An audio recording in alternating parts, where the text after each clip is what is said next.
His name is Frank Desrosiers.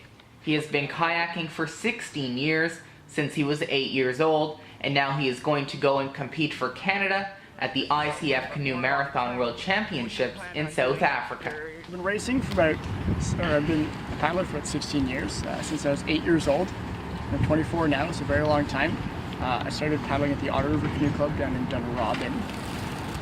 The second I went out on my boat, I came back to shore, I asked the coach at the time if the sport was a world champion sport or Olympic sport. And they said the sprint side is, but the marathon side isn't.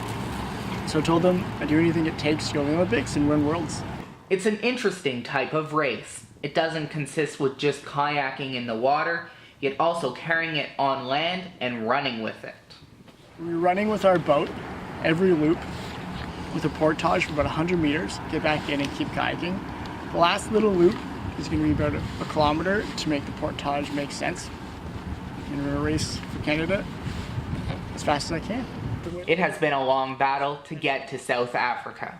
A few years ago, Desrosiers was injured, and that put him back in his training and made him not be able to compete. He wasn't sure if he'd ever be able to get into the water again.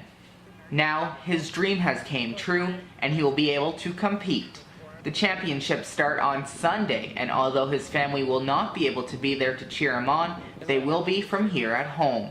Kayaking in itself is not that expensive of a sport, yet there are a lot of added costs involved, including with competitions, and because of that, Desrosiers has set up a GoFundMe page. Africa is a big journey for Desrosiers, and an expensive one too.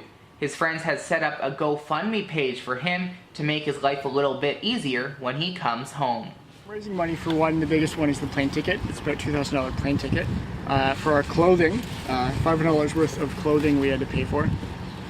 Accommodation, boat rental, food, living expenses, just being able to stay in South Africa and race in South Africa. And although Desrosiers has made it to Africa, he will still need financial help after returning home. All the information on Frank and a link to his GoFundMe page can be found in the description. And although Desrosiers has already paid for his plane ticket, there are still many other expenses the GoFundMe money will go towards, including his clothes and his boat. Charlie Cenac, TWIN News, Ottawa.